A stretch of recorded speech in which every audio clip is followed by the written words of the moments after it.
ನುಡಿದ ಶಶಿಯ ಜಡೆಯಲ್ಲೇ ಕಟ್ಟಿದ ನದಿಯ ತಲೆಯಲ್ಲಿ ಮುಡಿದ ಶಶಿಯ ಕಣ್ಣೊಳಗೆ ಉರಿವ ಬೆಂಕಿಯ ಮುಚ್ಚಿಟ್ಟುಕೊಂಡು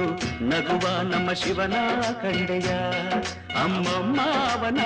ಮಹಿಮೆಯನ್ನು ನೀನು ಬಲ್ಲೆಯ ಶಂಭೋ ಶಂಕರ ಮಹಾದೇವ ಶಿವ ಶಂಭೋ ಶಂಕರ ಮಹಾದೇವ ಶಂಭೋ ಶಂಕರ ಮಹಾದೇವ ಶಿವ ಶಂಭೋ